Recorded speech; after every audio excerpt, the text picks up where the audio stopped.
all of you teach, you've got to understand operationally what good customer service looks like from the very first impression all the way through 2 years later.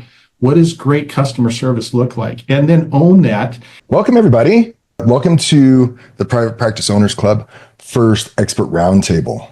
First of many, hopefully. We're really excited to have the experts that we have today. We've got Sharif Zeid of Empower EMR, Will Humphreys of many companies, but in the black, financial services, virtual Rockstar Recruiter, and more to come, I'm sure. And then David Straight of eRehab is joining us. Thanks, David. And Adam Robin, my partner in the Private Practice Owners Club, joining us today on the Expert Roundtable. So I'll be leading out and moderating our discussion. We're scheduled to do this for about 90 minutes. And hopefully there will be time in there that we can take Q&A.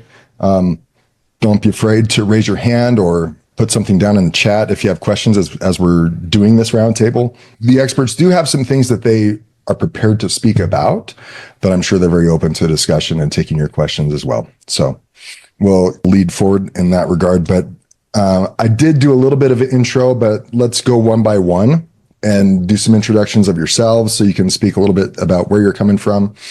And also after that, I'll do a couple of announcements particular to Private Practice Owners Club.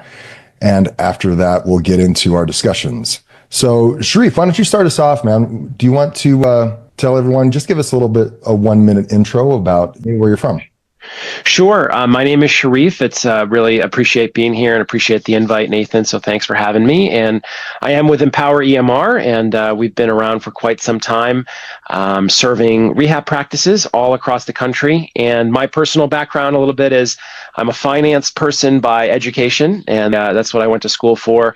But I've been in the tech space for 20 years, and specifically been working with PT practices for probably 19 years and 364 days anyways. So been around for quite some time, really lived through the EMR revolution, if you will, when everybody sort of adopted EMR for the first time, and now living in sort of the modern age of AI and portals and all that kind of good stuff. And in my day-to-day, week-to-week, I'm fortunate in that I get to interact with like so many practices of all sorts of different sizes in all sorts of different places in their journey, from early on to, late stage looking to sell, et cetera. And so I get a really cool perspective on that.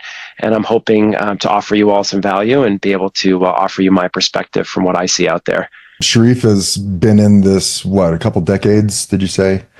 And he's worked with a ton of different owners. So he's got a lot of perspective as to the challenges that ownership faces in general, and be a great value source for us today. Will, why don't you share a little bit about yourself? And I know you like to talk, so keep it a little bit brief, huh? I'm going to start when I was a kid. I'm a passionate physical therapist from Texas originally. Started being a PT in 2002, a PT owner in 2007-8. Was a partner with Nathan, growing 5 locations in Arizona, including a diagnostic company in Alaska. We sold in 2018, and like Nathan, I'm just so passionate about this industry. I want to double down in helping you guys in so many ways, but the big thing I'm focused on is to free you up.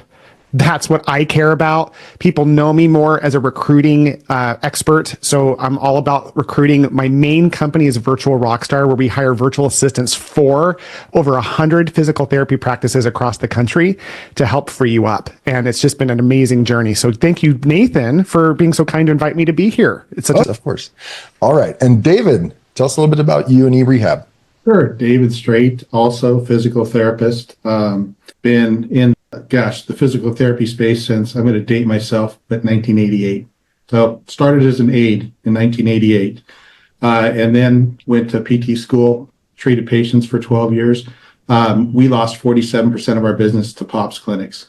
Had to get really good at sales and marketing, and we lost that business. We didn't have to let go of any PTs because we got good at sales, and then was exploring the digital marketing since 1996. I built my first website. I started eRehab in 2003. We've helped over 2,000 private practices. Unlike some of the other gentlemen on the panel today, we only work with tiny practices. So that is my perspective. Will mentioned our goal is to do the $10 an hour job so you can do the $100 an hour job. It's really to take the digital marketing off your plate. And so we really implement the fundamentals for our clients and do that work for them. And just love what everybody here, love what we do, love the profession. I love the value we bring and love to support private practice too. Awesome.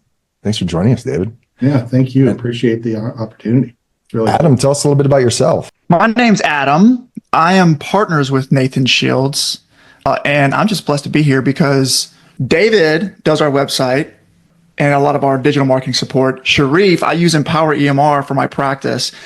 And I was also blessed to be mentored really closely by Will as his company In the Black. Will and I chatted for about over a year, I guess, what was that, like in 2020?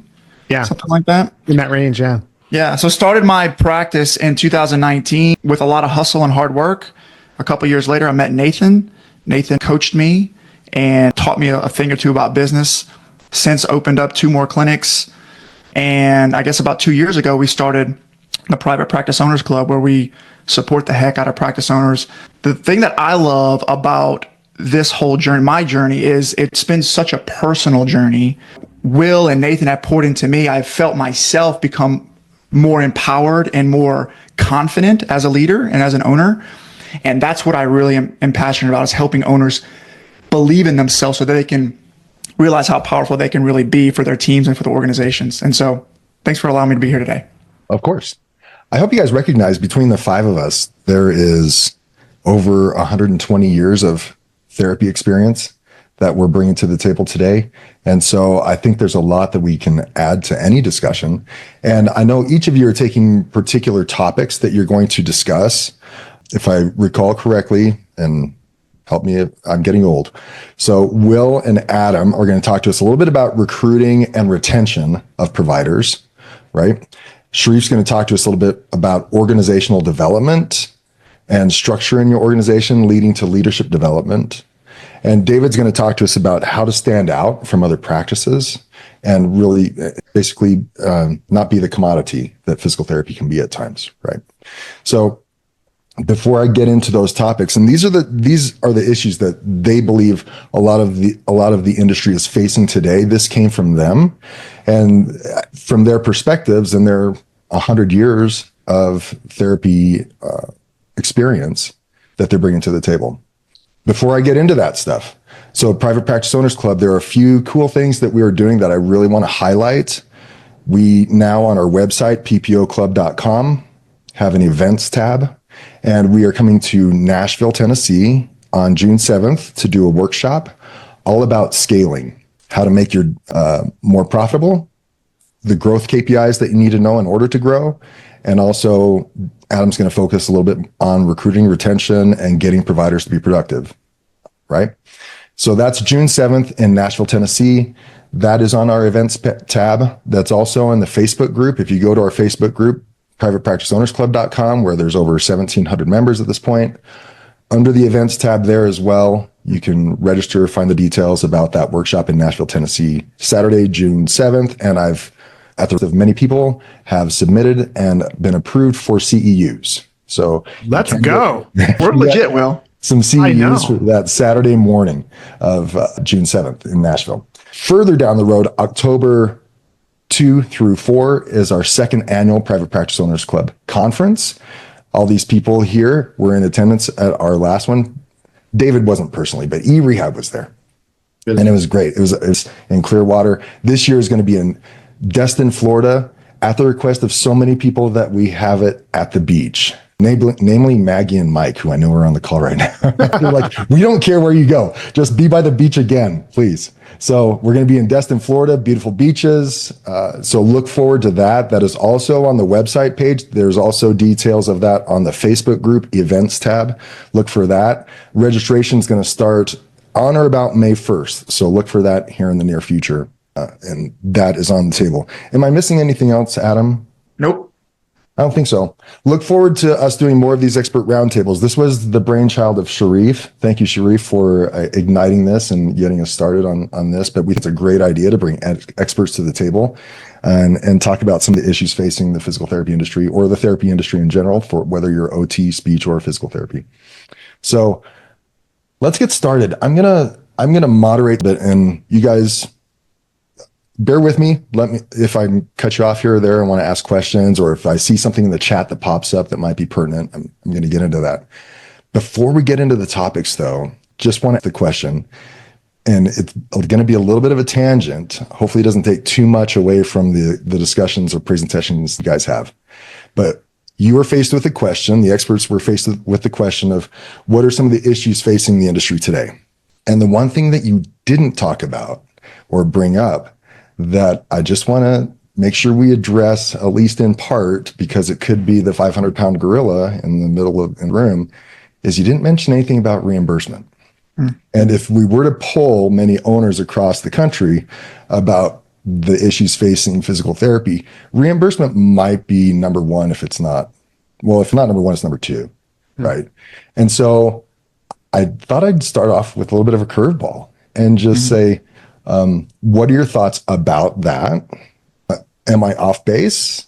Or do you guys feel like what you're presenting on today is a way in to address it? So who wants to start on that one? Sharif wants to start. Let's go. Yeah, I'll take the first at it. And, in sort of an ironic sense, I'll probably Dr. Jekyll and Mr. Hyde myself here by giving you two. The first one is that reimbursements are a challenge. I think it's fair to acknowledge that. As we've all been in space for a while, I think we would all agree that that's a perennial issue. It doesn't go away. You don't have to replant the seed of reimbursement issues every spring. It's just always there. It's ever present. Yeah. But in working with and speaking with so many clinics, there are clearly a lot of practices that are having a tremendous amount of success out there despite reimbursement challenges. And so my attitude or my thought on this, and I love curveballs, is, it's not something that be fully ignored. I think there needs to be continued efforts through lobbying and legislative actions and APTA and sort of some of the organizations, and then on an individual level where practices are trying their best to negotiate with insurance companies, trying their best to demonstrate their capabilities and their success and all the things that go into that, measured in numerous ways, but maybe through outcomes or speed of, cost to rehabilitate, all the sort of metrics that you can start to pull, but with the recognition that those are long burn, long range actions, a long range problem. So the real key is finding a way to thrive in the current environment rather than just lamenting constantly that the reimbursements are, not working. And I think in the last few years, there's been a significant ignition in conversation around things that were previously thought of as sort of being unheard of, like leaving, just not accepting a specific insurance company anymore. If it's just out of bounds, like so cheap that you're literally losing money on every visit you do, there's no amount of gasoline you can throw on that fire to make it better. All you're doing is making the problem worse. So that's sort of my is we want to address it. We don't want to ignore it. Like you said, it's an 800 in the room, but also need to be, cognizant that in the life cycle of your ownership of your practice, maybe this is more of a generational problem than something that's going to be addressed in like 3 weeks or a month, or even in the next Medicare cycle when they release another 10,000 million page final rule for 2025, and everybody's trying to read it to see if we're getting anything or being hurt, which right. Oftentimes it's more of minimizing damage than it is. So I'll just close with this because I'm sure others have thoughts too, but a lot of this comes down to there are a lot of businesses out there, not just PT, where dealing with the same concept, the Walmart, Amazon problem. They're trying to sell low margin products, and then how do you make money if you're selling something that doesn't quite have the margin you want? And a lot of it comes down to efficiency and some of the other themes you've already heard about, protecting time and getting the time in the right place and so forth. So I don't want to say, you can't cry in soup, but, you got to work with what the market is and kind of find a way to be successful with it. And there are absolutely practices that are doing that. And I think the common between them is often just operational excellence and efficiency. And that's why that's kind of my topic for today. So I'll stop there and see if anybody wants to maybe argue with me or maybe agree. You're on the right page. Like the way you wrapped it up is the clinics that are thriving are the ones that have optimized their internal systems, the financial systems, right? Whether over-the-counter collections, the billing collections management, the provider billing optimization, and they're aware financial KPIs So they know the health of their company and they're tracking, they know. Whereas most business owners, most therapy to really track all that very well if they haven't had some kind of training or coaching, right? Yeah, Will, you're nodding your head. What are you thinking? Yeah, listen, in my mind, guys, all of you at home, at work, who are like fitting in food in between your crazy day to day, like, want to acknowledge it, get right to the point. I don't think there's any problem that learning how to recruit doesn't fix. I believe what Nathan's saying is dead right. Like the reimbursement thing is a hot issue because if we got reimbursed more, for sure, we would do better. But the biggest thing that moves the needle is how to recruit and retain talent. In my professional opinion, like if you can master that, you don't have to know anything else, which is a bold statement. What if you pour them? Okay, well, I will tell you what, if you've got crappy people and you can't, you know what I mean? If you have good people, you will never worry about money again. I will push on. I love that you challenge that. And here's my thought. Go get a loan. Go get an A player and go see how money falls into place. Mm-hmm. Guys, if I could give you, like, let me answer, guys. If I had a button right now that I could give you and you push that button and your favorite provider could be duplicated and wanted to work with you over and over again, could you figure out the money side of it until you start becoming profitable? Yeah. Like, would that solve all of your problems? Yeah. It literally, if you know how to recruit talent, you could even hire someone to run your company for you. If you know how to recruit, you can go find someone to fight your insurances. If you know how to, it's like, there's no problem recruiting doesn't fix. It is the quintessential expression of leadership. When you're doing that, you're doing the leader, which is to build more leaders. So in my mind, when we can have that dream team, it's not even my mind, this is a fact in my world. You build that dream team, you're profitable, you have time and money to fight insurance and to move the needle for the industry at large. You've got so many spinning plates, which one should you focus on the most? I'm going to tell you it's learning how to hire people, period. Can I bring a 1B to that? Please. Because the first thing, when you said it's all about recruiting, yes, but. Yeah, challenge it because I want to show that I'm right. No, yeah, but my yes, but is if you have those players, you still need to learn how to manage them. And I'll to your point, when you have A players, they are much easier to manage. Yeah. And they almost kind of how to manage. And I want to say this from personal experience because you and I experienced this personally. We had a bunch of crappy billing options that we went through over the years at our clinics back in the day. And when we found the right billers, they were the ones that taught us how to hold them accountable, how they needed to be trained, what resources they must, such that we could, like, Will and I didn't know the first thing about holding billing collections teams accountable until we had the right biller, right? And so that was that. Now that we've been through that experience and we know what holding a biller accountable looks like, now we can tell other people what that looks like because we've been through it. But I think it started, what you said, with that A player. Yeah, I was disagree with you a little bit for a second, and then I changed my mind because my first point was, no, you don't really have to know how to manage if you know how to recruit because you can hire people to run your people for you. And I do think there's truth in that. But here's the other truth that you started speaking into that became real for me is that in order to attract the right people, I have to become the kind of leader that they would want to follow. So it's a little chicken egg, but to your point, like right now with my medical billing company that I don't even promote, we don't even take people. So if you're interested, don't call me. Like I don't have any room for people. I spend 30 minutes a week on that business because I want to. Katie runs that business. She's crushing it. We've hit our max capacity. I love it. It's like mail check. It's not even about the money for me. It's about the impact. But yeah, there's some income because we're profitability. There's possibility. But to your point, like even you had to learn to become that kind of leader and be in that space. We would have lost Katie. We would have lost Katie, you and I, if we weren't working on ourselves through coaching, which is like the through line of everything we ever talk about. Is that you have to have a great coach. Yeah. What do you want to say, David? You can't deny the fact that all of the things that you mentioned are intertwined, though. So you have to have. You said you need a leader.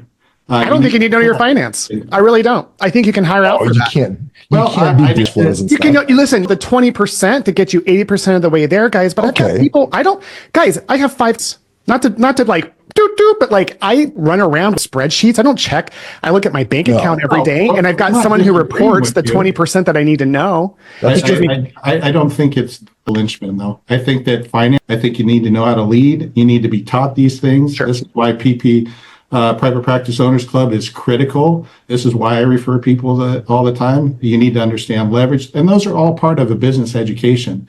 But if you, again, in my market in San Diego, where you're working on, 3 or 4% margins, it's really hard to hire the top talent and pay them, $120,000, $150,000 and then get in the door and then also manage your billing. It's just difficult. David, I gotta disagree with that. When you say it's hard to recruit, I gotta stop there. The problem with why people aren't recruiting is they think it's hard. It's easy. Well, I don't think he's saying it's hard to recruit. It's hard to justify paying the top people But why? 6 figures.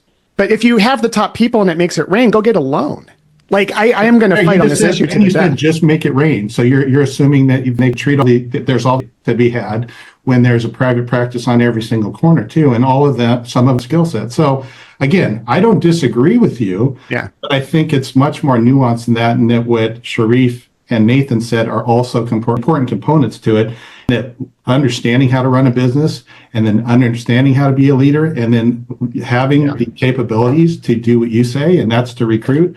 All of those things are super important in a that really get to the larger level in which they move out of the job of being a day-to-day clinician and move into the job of being a business owner. Again, I just come from the frame of reference of, the 1 to 3 practice owners. Okay. Yeah, I see what you're saying. I totally agree with that because we don't want to invalidate all their efforts. That's a whole different dimension, and they've figured it out. They've learned from you guys. They use you guys, and so they've figured things out. But again, I'm just saying the three of them are intertwined, and just say, hey, if you just recruit, that's great. Well, they don't even know what their cost of a visit is. They don't even know how much it costs, how to get in. Yeah, I think we're talking about the same thing at a different angle, because when I say recruit, you're hearing hire people. I'm saying if you know how to recruit, you know how to find good coaches who teach you the 20% you need to do. Thank you for sharing that, because I don't think that our main skill that we need to learn is this one lesson. Like my 4 boys came to me and they said, what's the number one lesson that I could emphasize as the most important thing to teach anyone? If I had to pick one thing, and it was this: your network is your net worth. I am a product. I am a business. Adam is. It's one of those things I love and get like really jealous about with him, because he was just born with like so much born leadership. That was never me. I was the guy that literally like, I'm going to leave my business. I told my wife, I'm leaving this stupid practice. This is for like only idiots would run this hard. And she's like, maybe get a coach. And so like the idea was that like, what I'm really passionate about is knowing that like taking time like you guys to be in this call is the thing that moves the needle. It's part of this building your network and learning. So when I say the word recruit, I'm talking about it from a space of learning how to align yourself with great people. And so, and that hiring employees, but it's like, man, the right coach, the right service, the eRehab, the right EMR, like a Sharif. Like, I don't lightly promote services and products because we're on a call. As in case you haven't noticed, I'll speak my opinion no matter what. Yeah, and I love you guys because we've worked with you guys. I don't companies I'm not a fan of, because I even like their owners, but I don't like their product as much. But to it, learning how to recruit the right people around us solves all problems, including finance, including reimbursements. Because like Nathan's got a solution that he's sitting on for reimbursement solutions. I'm like, just recruit him and that course, But in all cases, and this is the big lesson for me, and then I'm going to shut up, is that in all cases, that means you got to spend money. You got to buy your freedom. I hired my coach here last week for $130,000. I am telling you, it's going to it better, because I have learned that I trust the system, that I've got to invest time with the right people. So when you find someone you trust, like this wonderful club you're in, you got to go down that road. And once you're down, feel confident in hiring and like recruiting the right coaches, dude, you're unstoppable. Because if I can do it, literally anyone can. Yeah, your definition of recruiting helps a lot, because I think we would all agree on it. Leveraging the resources that are available to you can make all the difference. The only thing that most of the therapy owners have leveraged is their therapy education that they got as opposed to their hustle. Their hustle. And their hustle. And they've got some voice, right? But no one ever taught us, most of us that are on the call, how to lead a team, hold one-on-one trainings, onboard a patient, or I'm sorry, onboard anyone on our team, how to fire somebody, what are my financial metrics? They don't know how to read a profit and loss statement or a balance sheet. I mean, all these things. And so what you're saying is to recruit the experts around you, to let them be the experts. And some of those are business coaches. Some of those are website creators and designers. Some of those are high leveraged or highly capable EMRs like we have on the call, and coaches and whatnot. And so when you're saying recruiting, get a cohort of experts around you to build you up and show you the way, right? Exactly. Just get out of the mindset of doing it like you have, because the overwhelm for me is that I suck a lot of things, guys. I don't want to get in the habit of thinking, oh, I've got to figure that out next. I've already got a lot of crap to figure out. So my whole thing is learning how to do that solves all problems. So yeah, sometimes, you got to just lean on others, but no, recruiting is that word I use for that. Cool. Adam, what do you want to share in regards to reimbursements and whatnot before we move into our other topics? Yeah, I wrote down, I'm sure that the reimbursement is the real issue. I think it's the lack of clarity around the reimbursement. That's the real issue. Ooh, I like that. Right. And because we're all talking about insurance reimbursement declining, right? But nobody on this call accepts insurance in their business, and we're all doing just fine financially, right? So I would say, I tell owners all the time, it's your lack of knowingness that's the real problem. And I think that the real skill that you have to learn is the capacity to learn new skills. And what that means is you're going to have to learn to let go of the old way of doing things and carve out some space so that you can step into something new. So we have to learn the skill of financial management. We have to learn the skill of measuring metrics, designing a model that is profitable and operationalizing that. But more importantly, if we're going to decide to increase reimbursement, we have to learn some marketing and sales skills. Right. Well, what Will would say is hire the people to teach you those, right? Right. We have to learn them for you. Right. Like I've never, back to Will's point, I understand where you're going with that, Will, and I do that, but I've never found success at my problems. Like, oh, there's a person that knows more than me. Here's my money. Figure it out. Let me run away. Yeah. It's only worked when I decided that I was going to own that problem and become the student of the problem and learn the skills and elevate myself. And then the business moved. Right. Mm-hmm. So I think that that's the real skill. The real hero is the owner, and your lack of skills and understanding on how to move the needle forward is the real problem. Right. So I would say that that's the main thing. I like your point about clarity, because I would say most owners, the depth to which they know about their reimbursements is limited to their average reimbursement rate and that crappy United Healthcare flat rate payer. Well, Nathan, I'll push back on that. They think they know their average reimbursement rate because they checked it last quarter or last year of some random month, right? But they are not measuring it. Like, I mean, I can get on a call. If I were to give you guys a coaching program, 90% of you might say, I can't afford that. And then we would go into the numbers and I would show you why you can't afford it, right? I do it all the time, right? And it's just a lack of clarity. Exactly where you're at. It's kind of like, oh yeah, we do pretty good at collecting over the counter. Do you really? I mean, how often are you really measuring that metric? Well, we measured it last year. Did you measure it yesterday though? Right. And I think it's just like, to build off of Sharif's point, it's that operational excellence and that lack of skill that we need to fill that. We need to fill that gap so that owners can become the leader to move the business forward. Yeah, I agree. Adam, as I hear you talk, knowing what I know about you, you are one of the most highly skilled, capable people I know. So it makes sense to me that you're able to take that on and move forward. That just wasn't my experience. Like for me, clarity, I will agree with you on this main point here, that clarity matters more than anything. Mindset is like the foundational piece before anything else happens. How we move forward, I think you could really do anything in a company really well. I'm just not that guy.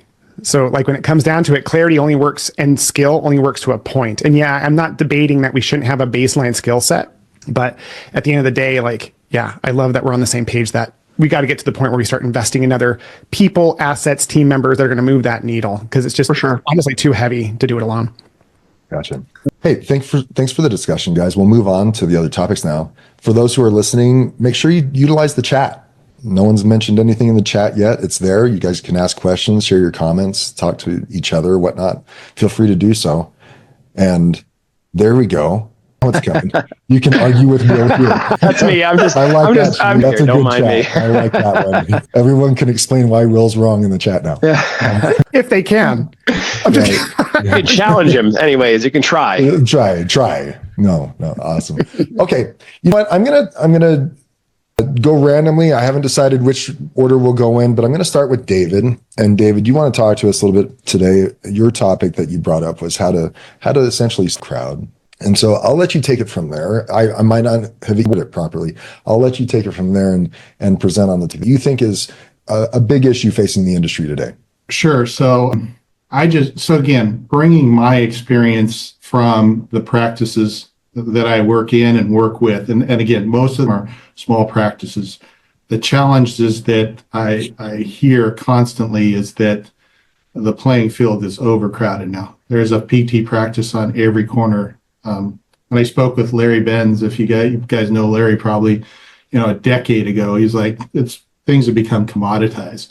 And so I work with are trying to figure out how to stay afloat. And so what it's really well for some of my clients, and you guys have to these things beyond, a key of wanting to learn and mindset, and then recruiting the right teams and people and around you.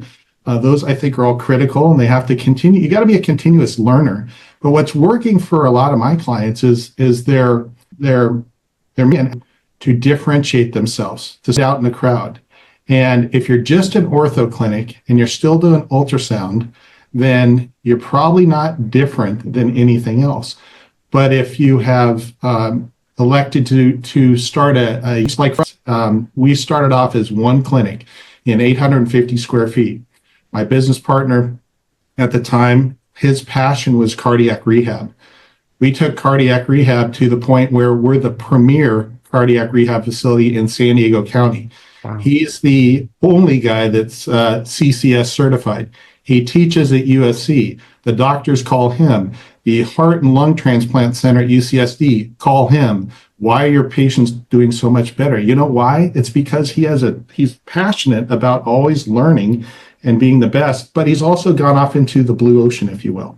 And so there isn't much competition there. And so I've seen a number of people differentiate on providing services that are unique to the community, even something like aquatic rehab, lymphedema, pelvic floor is now becoming much more popular. But so, and you guys, people that are listening, they know these kind of things. But even for the practice that's passionate about orthopedics still, is there a certain particular type of patients? Of course, you got to ask yourself, are there enough in those communities to support that?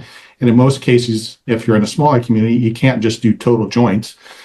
But that's the kind of idea. But at the end of the day, private practice, in my opinion, good clinical care is table stakes and up for a ton of debate. You can be Maitland, you can be McKinsey, you can be exercise only, functional.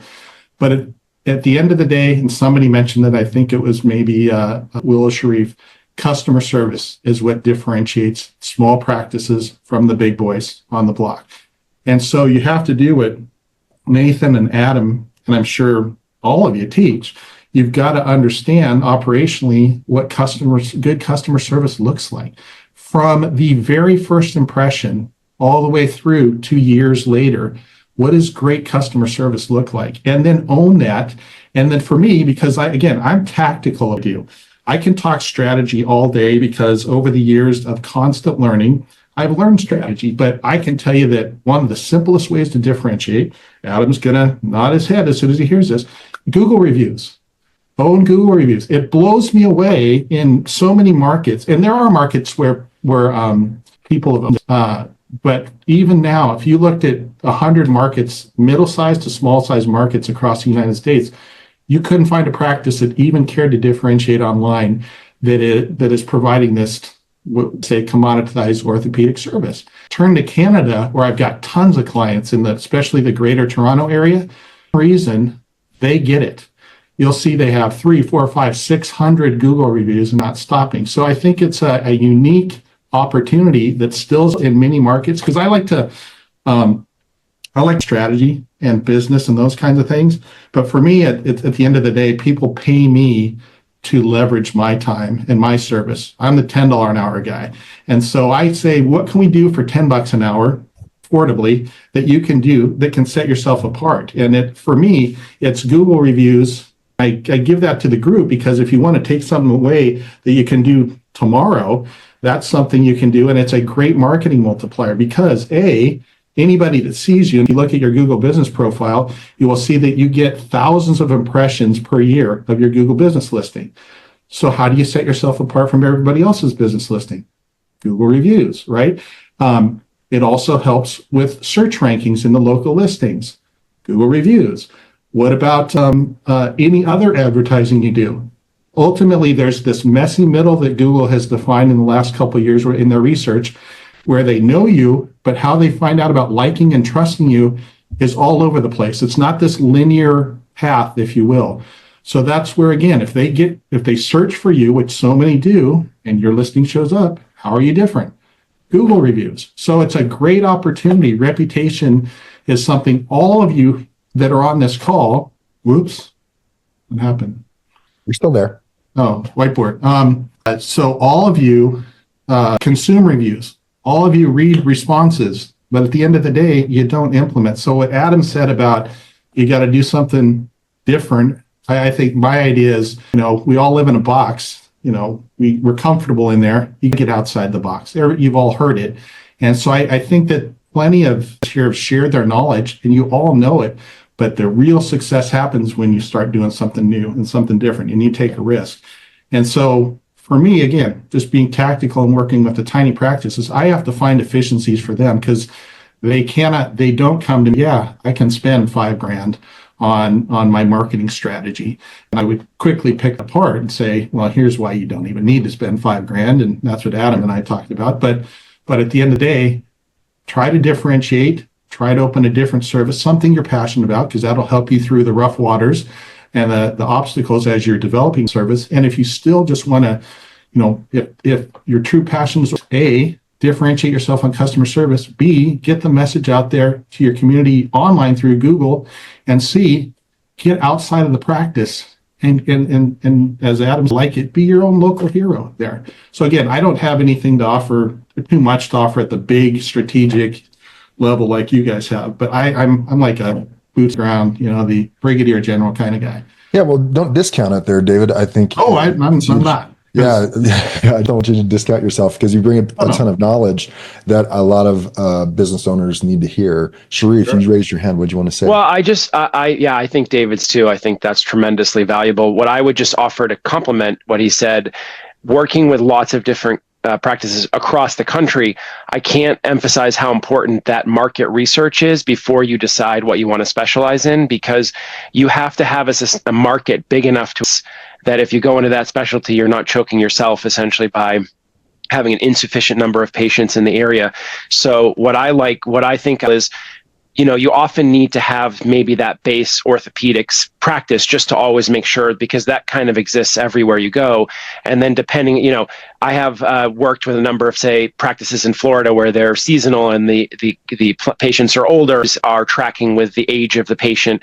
I've worked with practices in where performance, PT is sustainable in a way that you would never be able to do in rural Arkansas or wherever you are. So just giving some thought to making sure that you have the addressable market and that you have a path to get that pipeline, which I think Dave was kind of getting at with the Google reviews. But not only do they have to exist, you have to be able to reach them so that they can get to you. And that can be generic, across any sort of marketing effort, but you need to then reach specific people with a specific issue if that's what your jam is and you want to sustain something on it. So I think it's good to have some core stuff that you can have a steady business on, and I wouldn't say be safe with, because you're never safe with anything, but just to know that it exists. And then you can have some portions of the business that are specialty. You can hire a specialty PT if you want, which often comes with a cost that, you really have to be able to consider. So just my to that, because I think it's fantastic. They all work with practices across the country, but the differences in local markets are substantial in my experience. I guess you'd have to understand, like you mentioned, the idea about a cardiac specialty that out. I mean, if you go to Adam's small town in Mississippi, that might not work out well in his market because who knows how many cardiac patients there really are, right? That's what I mentioned at the beginning. You need to have a market to support it. And I echo everything. I will comment on the ratings and reviews through text message. You'll get about 1 in 7 people that respond to a text message review.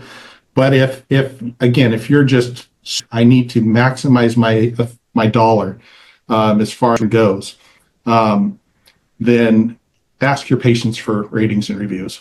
Make sure it's one of the most valuable things you can possibly do.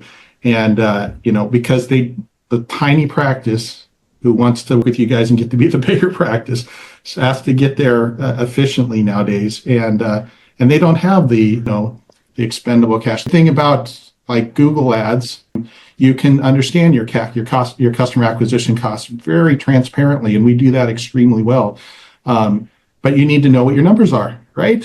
Why does the CAC matter at all? So anyways, again, don't want to be too tactical about things. But Adam, I'm going to come right to you because you're the one person on the expert roundtable that currently owns physical therapy practices. So I want to know how you guys stand out.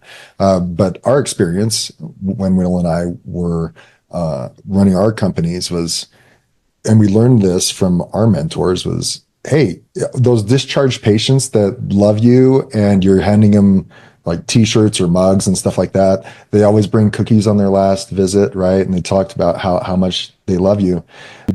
Got to the point where we were like, okay, well, you like us so much. Do you mind if you would please leave us or do something for us? Leave us a review, give us a referral, something to generate more business down the road, hopefully do something to invest in our future business. And that's a good time at those discharge conversations for Google reviews, when they're happy, when they love you, when they want to show appreciation. I remember interviewing someone years ago on the podcast.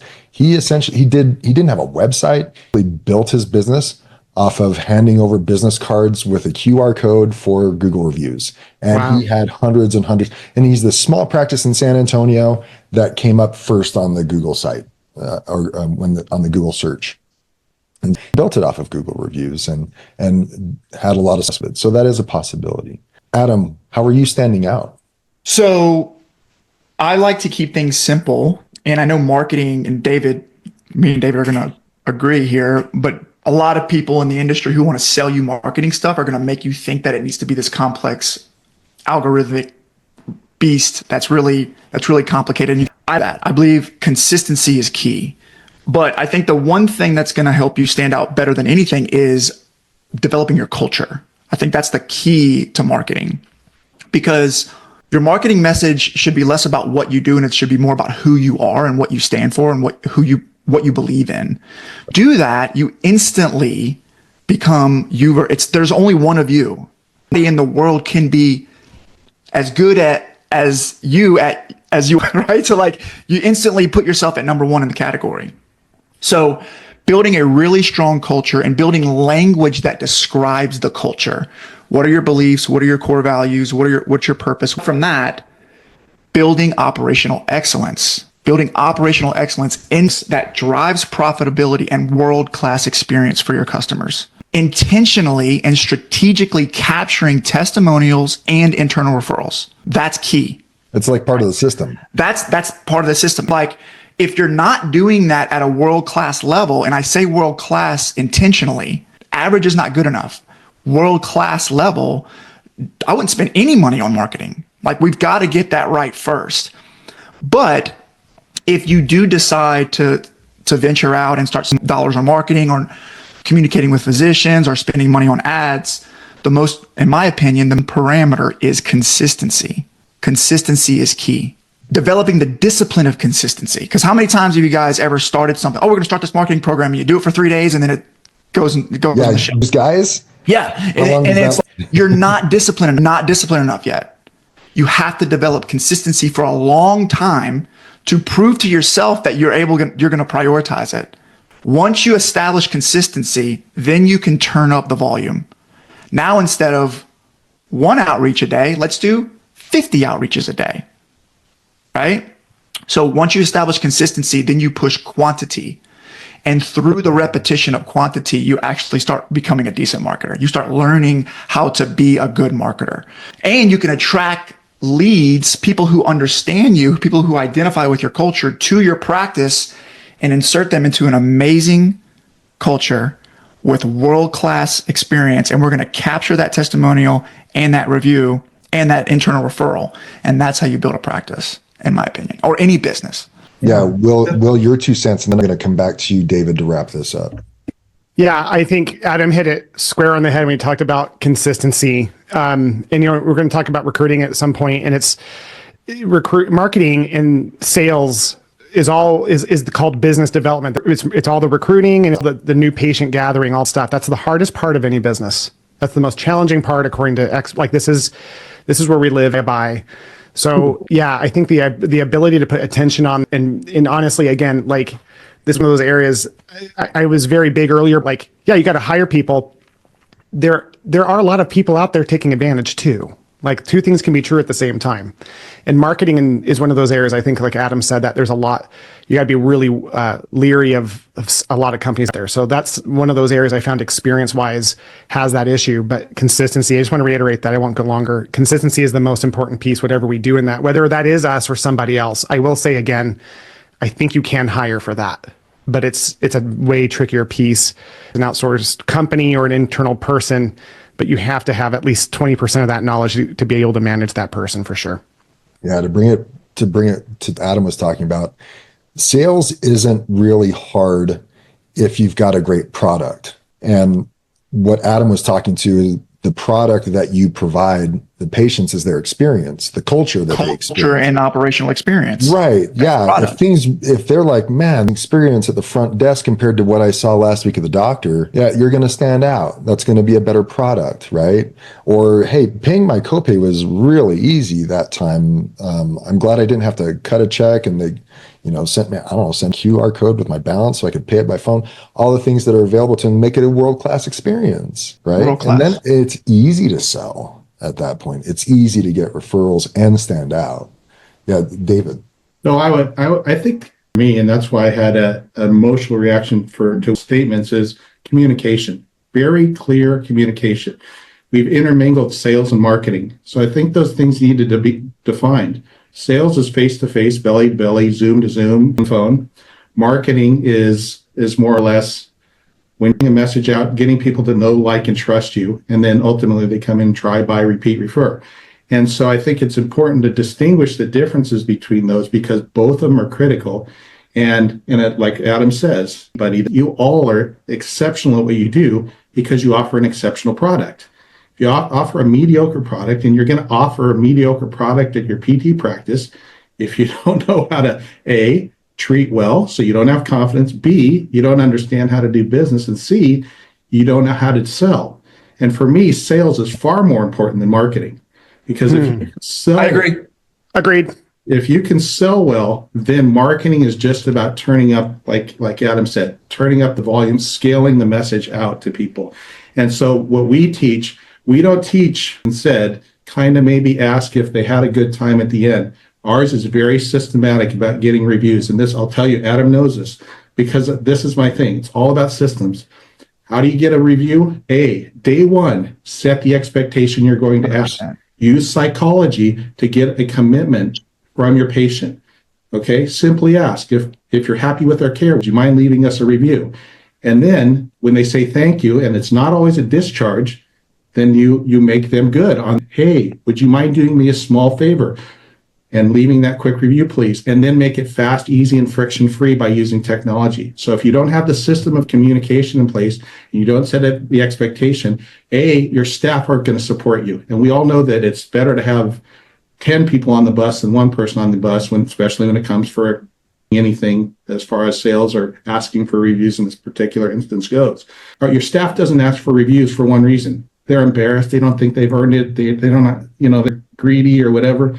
But if you set expectation and then the patient said thank you, and you understand the context in which they're saying thank you, they thank you for helping them out of the pain. They thank you for helping them walk again. And then you say, can you do me a small favor that you already agreed to do? Is there anybody that's not going to do it? Yeah. You know who's not going to do it? The person that has no idea what a review is, which is next to no one nowadays.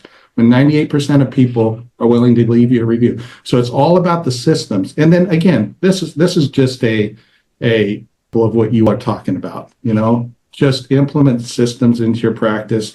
And like Adam said, have a great company and a culture and a product, and know your business. So I'd like to bring clear communication, because I can talk to a lot about in marketing and kind of make people feel really smart, even though I've done it forever. So now I've transitioned back to, I can explain things simply, but just understand things clearly, implement those systems, and then just work outside of the box and do something new. And I think there's plenty of room, as Sharif said, people are doing. There are plenty of practices doing really well. So anyways, thank you for letting me kind of wrap. No, I think that's great. Remember that one of the topics that and that Adam and Will vocally agreed to, the need to understand the importance of sales in our therapy world. Maybe you guys would agree with this, but I think therapists in general are poor salesmen. Oh, some of the worst. I think we are because we care too much. We want to look salesy. We don't want to push our. We don't want to have to make people make a decision. No, how many times have you heard? I don't want to sell market. I just want my good work to do the sales for me. Yeah, my manual therapy skills should speak for themselves. It's not going to magically happen anymore when there are people on every other corner that are like, man, I need to know how to sell. I need to know how to market. Right. And it shows up with our industry as a whole. Bow down to the AMA and any other organization that wants to we lose focus as an association. As a focus, we've lost focus. And if what we do, we could then recruit and do exactly everything that Will talked about. But if you're getting paid below your cost to do a visit, which can, again, with good knowledge and good training, those things can be well, right? So their creativity can take of just about any challenge that we have. If there's obstacle, think through this for sure. But I think that's what you should consider for future roundtables is how to be better salespeople. How can we get out of it? I think that's a brilliant idea, Nate, because look, the biggest problem in the industry, not exaggerated, is how we relate to money. That's the biggest problem. Mm-hmm. Like, there's not enough education support. Again, when I have an opinion, I have a strong one. So it's like this idea of PT sitting there going, well, Mrs. Smith, if you'd like to come 2 to 3 times a week for maybe 3 to 4 weeks, and then we'll see how you feel at that point, and maybe we'll continue, but maybe not, is the whole reason our reimbursement sucks and we're drowning. I want PTs owners to stand in front of their team and go, I want us to make as much money as ethically possible. Like, what if we had that mindset? I want all of us to make as much money as ethically possible. And here's why. Because we're not doing physical therapy to make money. We're going to make lots of money to do better, more physical therapy, right? Like that mindset shift right there. And then it goes to the sales of like the PT standing there thinking won't hold their grandkid again unless I convince them that I'm the doctor, I'm the expert, not some like thing that gets referred out to. Mrs. Smith, you have to come 3 times. I can get you better. You will hold your grandchild again. But you got to commit 3 times a week, 6 weeks.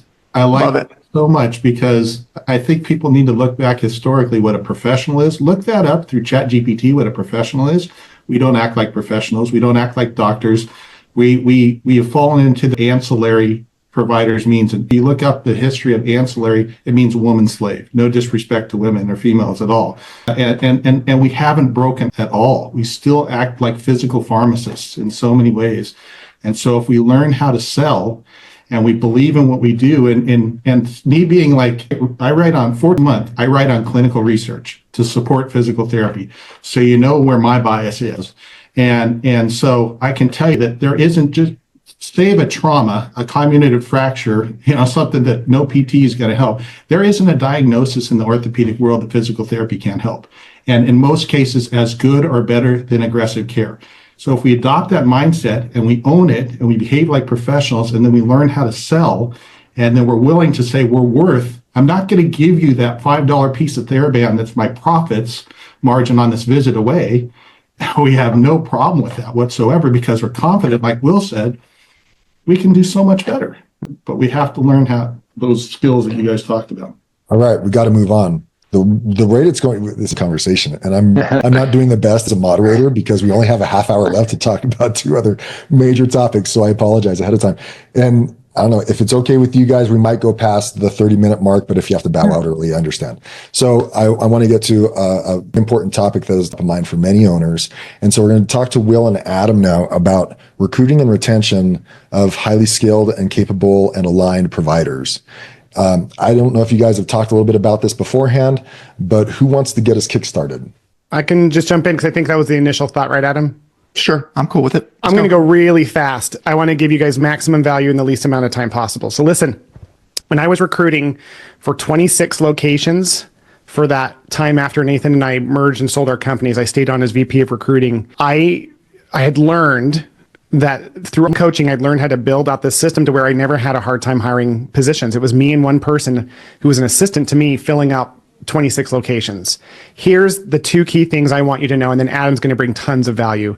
As a side note, I don't know anyone else. I mean this anyone else in the industry who knows how to recruit as well as me and Adam. Adam is the only person I've met who's really like at this level. And so listen, and it took him not all the coaching that it took me. So let's just say that. Although I did coach you. So the idea being is that we have to change two things. Number one, and this is going to sound very ethereal, but you need to pay attention. If you're struggling in recruiting, pay attention. Your mindset has to shift from scarcity to abundance. And I get it. Here's how you know if you have a scarcity mindset. You're saying it's hard to recruit. It's hard to recruit. That's why I jumped all over David a minute ago. When we use that language, you're creating it. You're done. You'll never recruit. I promise you. It's hard to recruit. You'll get an occasional like random thing. It's a mindset thing. It's an excuse. Guys, it's okay. It is challenging. It's okay for it to be challenging, but for it to be hard means I'm throwing in the towel. Recruiting is a challenge that I currently struggle with is a completely different mindset because in that mindset, I have hope. Here's the other mindset shift. I need you to start being, and I'm serious, change your language, correct each other, stop people from saying that. Secondly, I want you to start recognizing that you're not recruiting, you're coaching. See, all of you are amazing salesmen and women. You are. I promise you have patients who bring you cookies, you can recruit like a boss. If you have patients that you have a hard time getting off your list to give to an employee, you can recruit like a boss. The best news of all is that 99.9% of the people out there recruiting are doing exactly what you're doing and getting your exact same results. They're just putting out an ad, talking to a few people, wishing it wasn't a problem, burning out. You have an opportunity to think differently, which means you can be in that blue ocean strategy and be in a completely different space by thinking differently. So here's what about coaching. What would it look like if someone came to an interview, sat down in front of you, and you said, hey, listen, before we get started, I want you to know my purpose is to help you find your best fit, whether it's with me or somebody else. My goal here isn't to hire you. It's to help you. My goal here today is to help serve you find the home you were born to be. But here's the thing. If it is me, you're going to hear about it. And if it's not me, you're going to hear about it. Now scale that back because all of you don't have a recruiting problem. But Will, I do. No, you don't. You have a lead generation problem. You don't have enough people who know that you exist to show up at your door to sit down to interview. That's your problem. Oh my God. If you solve that problem, you're automatically better at sales than you realize. And I just want to highlight David and Adam's wonderful point of the sales. So when it comes down to that, what would it look like when you show up at universities as not trying to recruit, but trying to serve? Opens up a whole new possibilities. This is where that mindset shift is going to start getting you leads. So pay close attention. This is what I've helped over 100 companies through my program, Rockstar Recruiter, that I no longer sell. So I'm not promoting it. It was a coaching program. We took 100 companies through it. The companies who did this, Adam being one of my most starred students. When you guys are going through these mindset shift, when the university from a place of service, which you're so good at because you're a healer, all of you are healers. You're there to heal the next generation of physical therapists. You're going to get energy. You're not going to walk in there and go, all right, so what PTs do I need to talk about? Do I need to talk to hire who are just going to leave me a year later and break my heart again? That's why it's been so challenging, guys. You've been rejected, all of you. No one gets rejected more than owners. We are the ones who get our heart broken more than anyone else. So what I want you to start doing is doing the most obvious stuff that no one else is doing. Here's an example. Go to the university in person Like, no one's doing this.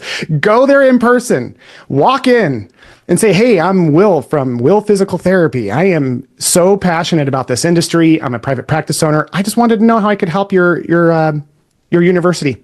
You know, do you guys need sponsors? Money is always the easiest thing. Do you guys need sponsors for any like student events? Do you guys have any like charity things I can help with? Do you guys just need some educational support for your students in classrooms? What do you need? Because at the end of the day, when you start serving these groups, and I know it's like, well, how am I going to have time for that? I think you need to realize that is your main job.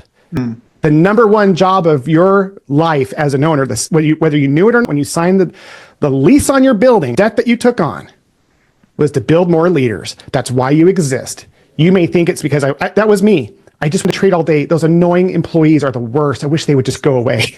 Like that used to be me. But guys, here's a preview when I sold with Nathan. I was in this room with this dream team that took me a decade and a half with lots of help. And they were the best part of the journey at the end of the day. They were the legacy. They're the legacy. It's not your care. It's your team. It's the team you build that's the legacy. So if you start realizing that mindset-wise, all of a sudden it's not going to be hard because you're the only one showing up giving. You're out there like, let me support you. And when you're talking to students at events, you're out there going, what is your purpose? What do you want to be? Oh, you want to be an inpatient therapist. Let me see how I can help you with that. That has nothing to do with me. But let me keep talking to you in that regard. And then you can learn some techniques like Alex Hormozy, who's a big marketing guy. And this is where Adam will chime in here in a little bit, maybe a good handoff to you, is all about like, then it comes about the consistency and the effort and keeping that connection. But you have to shift your mindset around recruiting. Look for these little things that like literally no one else is doing, that if you do it, you'll dominate. And then what's crazy, guys, it will start to get its own momentum, and you'll start to not just fill your roles, you'll build a bench of people waiting in practice because they've heard you, they know, they trust you, and they're hearing it from other people. But that is your job. Your job isn't to treat. It's to go find these wonderful human beings that you're going to build and invest, and then the business skyrockets. And yes, that journey, listen, I do work on myself as much as I hire experts to take things over from me, because I want to be the leader that attracts the best human beings on the planet, which means I've got to work on myself. So kind of circling back in my last comment is it all starts with getting a coach. I have never, ever not had a coach. Never. I've had over 25 years, guys. I've never regretted a sit. Yeah, I'll go back to saying the mindset shift made all the difference when we started seeing people actually coming into our clinic, and we built that bench. It started with the mindset shift. And I had this experience just this last Friday. Went to lunch with he was a day now, he owns his own clinic here in town. And I went to lunch with him, and he said, there's not a lot of talent in this town to pull from to fill the spots that we need. And I'm like, well, yeah, if you believe that, then that's the case. I mean, what kind of effort are you going to put out after that, after having that kind of mindset? Like we just steal from the other local PT clinics in town. And I'm like, okay, I mean, you could, but I can tell you that his marketing efforts consist of putting an ad on Indeed. I mean, he stopped focusing on universities he could draw from, and now he's blaming it all on the fact that his ad isn't working on Indeed. Dude, you're not doing anything, and you got the wrong mindset about it to begin with. So what if you changed your mindset and said, there are great people out there, I just have to find them. And once I find them, like, turn on the spigot, let's go. More than that, not even great people who need you. Just not anyone else in this call, you. And I swear to you, this is what's happening. I'm a big believer in God and all these things all connect. There is purpose in everything. And you have something special that no one else can bring to the table, but it starts with service. Service is the ultimate expression of leadership. So when you're out there and you're serving the industry, it will be fun. Recruiting is the most fun thing we do in a business. There are some technical things that you have to learn how, and that's okay. It's not even a tool in your tool belt as a leader. It's a totally different belt that you can learn how to do it with the right coaching support. So as you're going through this journey, just kind of opening that possibility for hope for you guys that like, yeah, what if I just had an hour a week where all I did was just every day reach out to people on LinkedIn or text or went down to a university, just had an hour a week, hour turned into a half day. And that was your deal, and you started moving things forward. I think you would find that many of your problems would just disappear. You'd have more freedom and more time and passion. So just keep that in mind as you're staying in this place, as many of you be. I don't know. I was. Guys, it took me 10 years. And I told my wife for my business. And then here's the most amazing thing. Back in those days, I had team meetings. Do you know what? Because staff is an infection. They'd go talk trash about me after the meeting. And then fast forward years later, I'm still the same guy. I'm a better leader, yeah. But I'm still relatively just Will. And people think so much more of me than I deserve. And I don't even care. Because that's what I've learned is what they think about me has so much more to deal with them than me. And my job is just to go find those people. So believe that there are people who are looking for you and believe that you can serve them. And I think you'll have all sorts of ideas with these techniques that Adam's, I think, is going to serve as well. He teed it up for you, Adam. Let's go. I agree with everything he said, especially the stuff, the good stuff too. That was the best one. I'm making notes. I'm honestly like everything you landed for me. And I love how I can that will. Now the language that I use to describe those things are a little different, but we're still doing the same thing. Right. And I guess it's maybe a personality difference or whatever it is. Just my coaching. I'm working with recruiting experts. That's the language I learned. Maybe that's what it is. But I think that mindset is key. I'm gonna start there like we did, but I think more important than mindset is a decision. Like you have to make a decision that you are going to prioritize recruiting over patient care or over anything else. Because nothing's gonna you can talk yourself up in the mirror all day long, but nothing's going to move the needle until you start taking action, period. Right. And through taking action, even if you don't fully believe in what you're doing, through taking action, you will develop the belief as you start to prove to yourself that you can win. Does that make sense? Right. So the first step is to do it scared. We had 2 recent coaching in our program in the last 2 or 3 weeks. Literally, they were like, teach me how to recruit. I said, do it. Here's all the techniques. Do it even if you don't believe it. And literally 2 weeks later, they're hiring therapists, hiring PTs, OTs, therapists in our own way. So I would say the first thing is to decide. The second thing is to take action. Like you've got to start prospecting your business. You have to start promoting your business to everyone all the time, everywhere. Universities, LinkedIn, Facebook, emails. We have to start leveraging as many platforms as you possibly can. And then you will start developing the mindset. Regarding the sales piece, I love the language that Will used. I'm not here to hire you. I'm here to help you find your dream job, right? And the way that I describe that is that we want to show up detached from the idea of hiring them. And we want to show up with an intention to serve, right? Interested in uncovering some of the problems you're having with your career, only so that I can serve the heck out of you and I can help you solve those problems. And when you can uncover that approach, you might be able to have some inspiration and the language that you can use during some of these enrollment conversations you're having with candidates. I do want to touch on lead gen. Will, he dropped Alex Hormozy, Alex fan. One of my favorite things that's down. Volume negates luck. Volume negates luck. The therapists last year, is because I sent 20,000 text messages and you sent 0. That's it. The people who get what they want are the people who ask the most. So I'm just more interested in putting in the volume that I need to do because I'm searching for my people and I'm not there to serve everyone. I might have to get 100 no's, but when I find those 1 or 2 yeses, those are my rock stars. Those become my leaders. Those are the people who help build the marketing program and change the operational capacity and improve the financial health of the practice. And we opened more clinics together, all because I was willing to put in the work and the volume that it took to actually find them. So my best advice for lead generation is to become violently obsessed with outreach. Violently obsessed with outreach. You guys, how many DMs did you get from me to get on this call? We had 100 people. You guys got text messages from me, emails from me, DMs. I was blowing your phone up. And look at you. I got you here, right?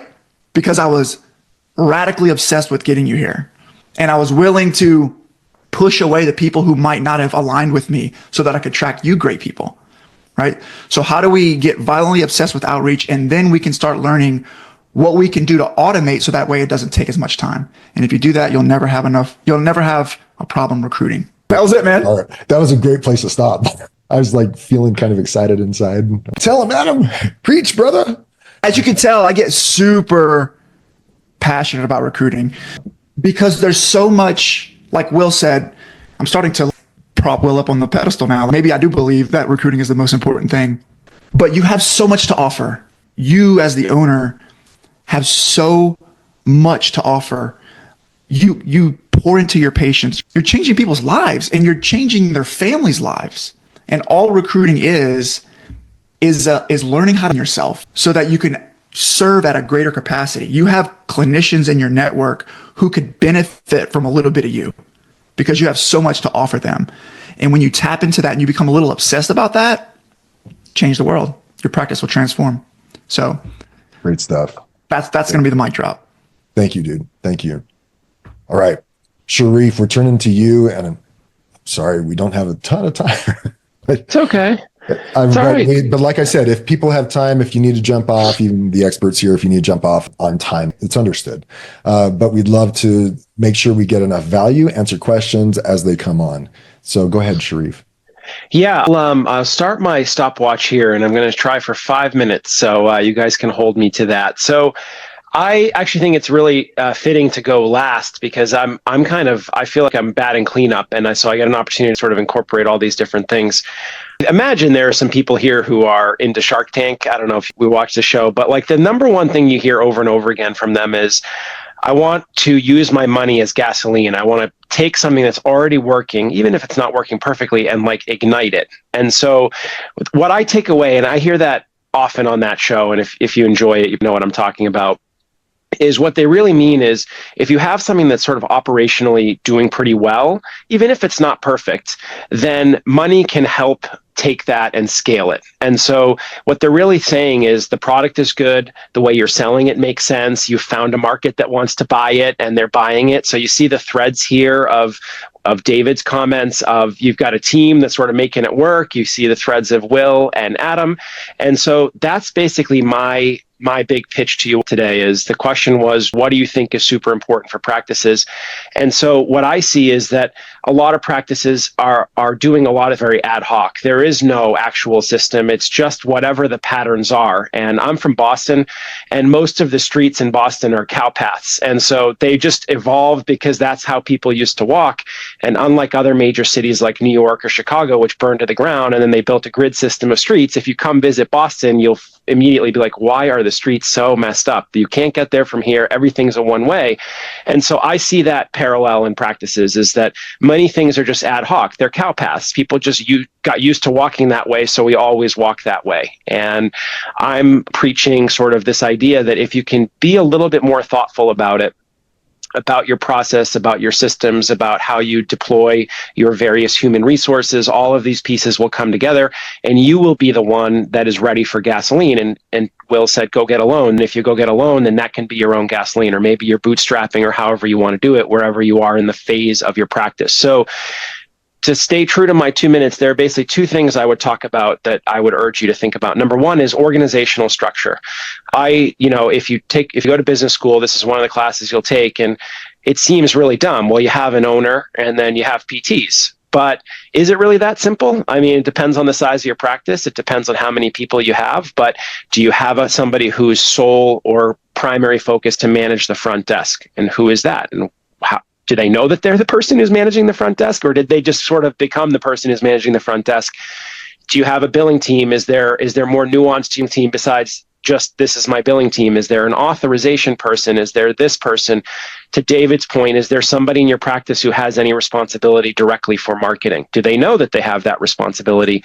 And so I think if you can take a few minutes and draw a picture of what your organizational structure, you might quickly find the page is blank because it's actually sort of undefined or unknown. And that could be a tremendous opportunity. The second one is organizational structure. The second one is really focusing in on your systems. I really am a big fan of workflow, where you draw out a process on a piece of paper and you say, when the patient calls in and we say, hello, thank you for calling, I'll use Will, physical therapy. what happens next? And does the same thing happen every time? Or is it, again, being very ad hoc to where sometimes it's this, sometimes that? Well, it depends if David answers the phone or Adam answers the phone. Adam does it this way and David does it that way. And so super inconsistent. And this is also where you're losing money in the whole. You're losing time and therefore you're losing money. And so consistency matters. And what I find is that this seems very unapproachable to people because it's so big, like organizational structure and systems. But if you just break it down into pieces and say, okay, this quarter, I'm going to get the team to focus on our intake process only. That's going to be what we're going to do for this quarter. And you align everybody against that goal, and you make sure that you have all the right people at all the right places, and they all understand what the process is supposed to be. You clean that up, and you don't have to make it perfect. You just need to make it better. So if you can improve the process incrementally, and you need to be very respectful of yourself and be kind to yourself, frankly, in terms of what your capacity is. You will not be Amazon, where you can get an order at 4 p.m. and have it at the person's doorstep at the next day. But if you are shipping, right, if you are Amazon and it's taking you 3 weeks to deliver an order, can you make it 1 week? That's a big win by itself. And if you follow the story of Amazon, that's their story, is they started with this, like, we'll get you an order in 2 weeks, which at the time was revolutionary. And now they've gotten it to where you're in an urban area, you can get your order in 4 hours. So be Amazon, just take your time, improve your process incrementally. 5 minutes and 1 second. I'll stop there. Whoa. Nice job, man. This guy is on point. I mean, let's go. Well, the stuff you shared was amazing because that's true. I mean, we don't go into it understanding that there is organizational structure. Most of us, we assume that there is, but it's not written down and it's not trained into our teams. And even if there's 2 or 3 or 4 of us, you still have an organizational structure. It could be what you currently have. It could be what you expect to have in the future. They're just filling all the names because you're holding all the responsibilities in that tree. But unfortunately, if people go into it, and we sit here at the top and then everyone else is underneath us, maybe 18 different roles underneath one box. And that's an organizational structure. That's not really what it is. I would reference people if they're not quite sure what that organizational structure looks like. Traction by Gino Wickman, somewhere around page 100 of Traction, breaks it down really easy for you. There's just a few departments and you put everyone in their proper place. And there's even examples of different organizational structures, but it helps with not only the structure, but also workflow, communication flow goes through that structure. And then run your systems. That's one thing Adam has been, he's not just violently passionate about recruiting. He's violently passionate about creating systems and then handing them off to his VAs. And he does really well at it. So Will knows what I'm talking about. I mean, you set up a VA on a system and it's almost unstoppable, right? So really good stuff. Did you want to add anything more to that, Sharif? Well, the only other thing I'll add is, do not think that these are only concepts for large practices. You know, I think what's resonant in my head from David at the beginning was that, you know, the 1 to 3s, the 3 to 5s. For you, the organizational structure is more about the differentiation of tasks and roles. You know, there was a question here in the chat about how am I going to do all this stuff? You guys are telling me what to do, but how or when am I supposed to do it? Well, the first thing is to define, you know, who resources do you actually have at your disposal? Because you need to know, it's just like how much gas do you have in the tank? That's going to define how far you can drive. And maybe that tells you need more gas, you need more people. Maybe it tells you you're not distributing your load well, and some people are overworking. And also, people really like having ownership of things. So if you go to a staff PT, I know Will hates the word staff, but a team member PT, and say, you know, I really want you to spearhead some marketing for us. Like, you're going to be the text guy who's going to sit and text people for reviews. People love to own things. It gives them a sense of like, now the performance of this thing is my thing. It's my name. But if they don't know they own it, they can't possibly do it. So, you know, organizational structure is not meant to be, you have a Fortune 500 company with 10,000 people. It can't just be you, and then it's like one manager and all soldiers. You got to have some things. And if you have to pay somebody an extra $2,500 stipend, whatever you want to call it, to be your marketing person, because you can't afford to hire you can't take the next step, and maybe alone is not what you can do, then you have options that are, you may be thinking, again, very black and white. The next step's to hire the next person, but maybe it's just a small incremental thing for taking on additional responsibility and have them own it. And then I think your money will go far if you know what you're trying to do with it. Yeah. I read the book, The One, a long time ago, and to help you prioritize on what to do next, you don't have to read the book. Just answer this one question as you go into every administrative session or any few hours that you have to work on the business. And that is, what can I do doing it? Everything else becomes easier or unnecessary. What's the one thing I can do right now, such that by doing that one thing, everything else becomes easier or unnecessary? Sometimes that's delegation. Sometimes that's writing a new system and passing it off to somebody. Sometimes it's sending an email to someone. Maybe it's committing to doing 50 DMs on LinkedIn for that next provider, right? So what's one thing that you can do and go off of that on a regular basis? So Sharif, you did an amazing job there, dude. Thank you. And that's my fault. I'm sorry, I didn't give you a lot of time moderating it appropriately, but you did. That's why you are an expert, is you know how to work efficiently. My pleasure. Yeah. This is cool. So we just got a couple minutes to wrap up. Let's do this. Each expert, what is your one big takeaway, or what's the one big thing you want to stress to the people who are listening today to end this session? Let's start with Will. Never give up. Kind of ethereal, but I just don't want you guys to ever stop. It's you guys are here for a reason. You were attracted to this for a reason. You're the best of us. And knowing thank you. So thank you for all that you do. We appreciate it. Not because we have businesses that serve you, but we just know what it's like to be you, and it makes a bigger impact than you think. And I promise you it's going to be worth it. Just keep pushing forward. You got this. Yeah, David, what do you have to say? I think the one thing I want to say is just, I think a lot of this stuff has already been said, and it's restated in another way. And excellent experts, just take action. Just do one thing. I just dropped this in the chat for you guys. There's my lead conversion phone training. Is it perfect? No, but we have a saying around here: done is better than perfect. Okay, if you're striving for perfect, you oftentimes never get there, and you just never do anything. And so you just keep sitting on the sidelines. And, what's the saying? I'm going to blow this, guys, but people prefer the certainty of misery instead of the misery of uncertainty. Get out of the box, just take some action. So that's we teach our lead conversion phone training. It's to start, is it better than anything? No, but just implement something that you learned today, implement it. So that's what I have said. You did use the done is better than perfect phrase to the anger of Michelle Bambanek, who I think is on this right now. So sorry, Michelle, but we did follow that. I love it now. I did that. Go, Michelle. Yes. All right. Sharif, one more thing you want to add? Just ask, does anybody watch the show Alone, where they dump people out in the middle of the woods and they have to survive? So the one quote I loved from that, I don't even remember when it was, I don't have to accept in the same way I have to accept loss. And that really stuck with me. And so if there's something you're not happy about with your practice, the other guys have said it, a little better every day. And that's what you can do. You wake up, you make it a little better every day. And that's something I try and do myself. So thank you. Thanks, Nathan, to putting this together. Thank you to everybody for taking time out of their busy days and weeks to attend live. It's meaningful. I know how hard the time is to come by. So I'm grateful. Thank you. Adam, wrap us up, man. Invest in yourself. You are the hero of this story.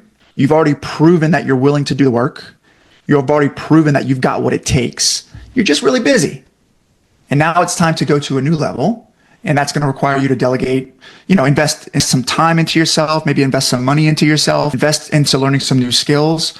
But I've never gotten a positive, just like Will said, I've never gotten a positive ROI when I dedicated to improving myself as a leader, as an owner, elevating my skills. I do want to pitch a very quick offer to everybody on the call.